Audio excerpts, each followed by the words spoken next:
अस्सलाम वालेकुम व्यूअर्स, वही इब्राहिम। क्या हाल है सबका।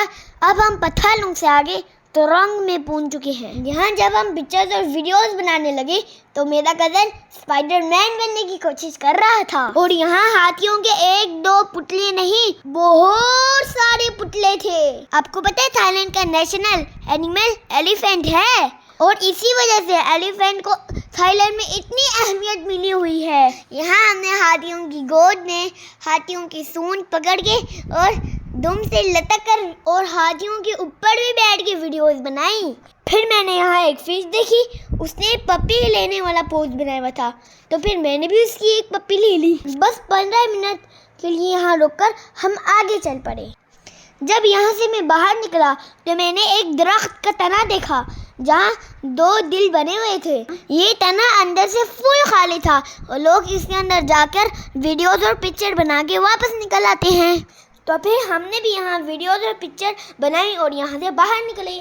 फिर यहाँ से हम लोग एक आइसक्रीम शॉप पे चले गए जहाँ 29 बात की हम लोगों ने कोन खरीद ली। 29 को 8 से मल्टीप्लाई करें तो ये आइसक्रीम पाकिस्तान के हिसाब से तकरीबन 230 रुपीज़ की बनी।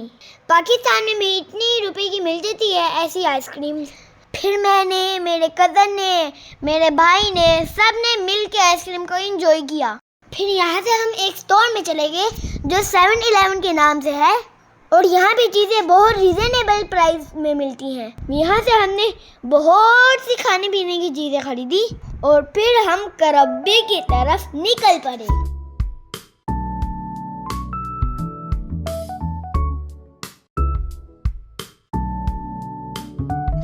करब्बे में हमारा सबसे पहला स्टे एक रेस्ट हाउस में था जिसका रेंट एक रात के लिए 750 बात था। 750 को मल्टीप्लाई करें 8 से तो तकरीबन पाकिस्तानी 6000 रुपये बनते हैं। यानी 6000 रुपये में हमने थाईलैंड में एक रात गुजारी। चले अब हम आपको ये वाला रेस्ट हाउस थोड़ा सा दिखाते हैं। एक साइड पे हर रूम को अलग अलग हाउस की शक्ल दी हुई थी और इसका रेंट 750 था।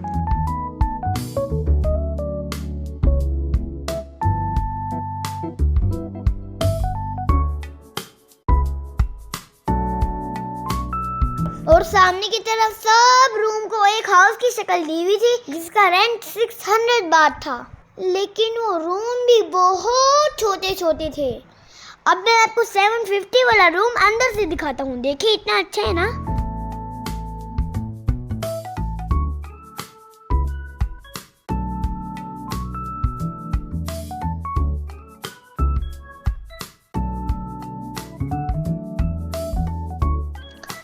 मुझे अपने रूम के बाहर एक झूला नजर आया। मैं उस पे लेटने की कोशिश करने लगा, लेकिन नेट में कभी मेरा पाँव फट जाता, कभी मेरा हाथ अटक जाता। 15-20 मिनट के बाद कहीं जाकर मैं एडजस्ट हो सका। फिर मैंने मज़े से दूध पीकर झूले को एंजॉय किया।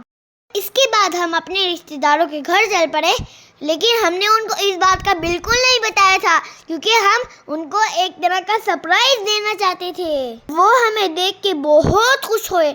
हमारे लिए उन्हें साइकिल तक निकाल दी कि हम साइकिल की राइडिंग करें और उनके बाद उन्हें अपनी हैवी बाइक पे फुल स्पीड से हमें चक्कर भी दिया।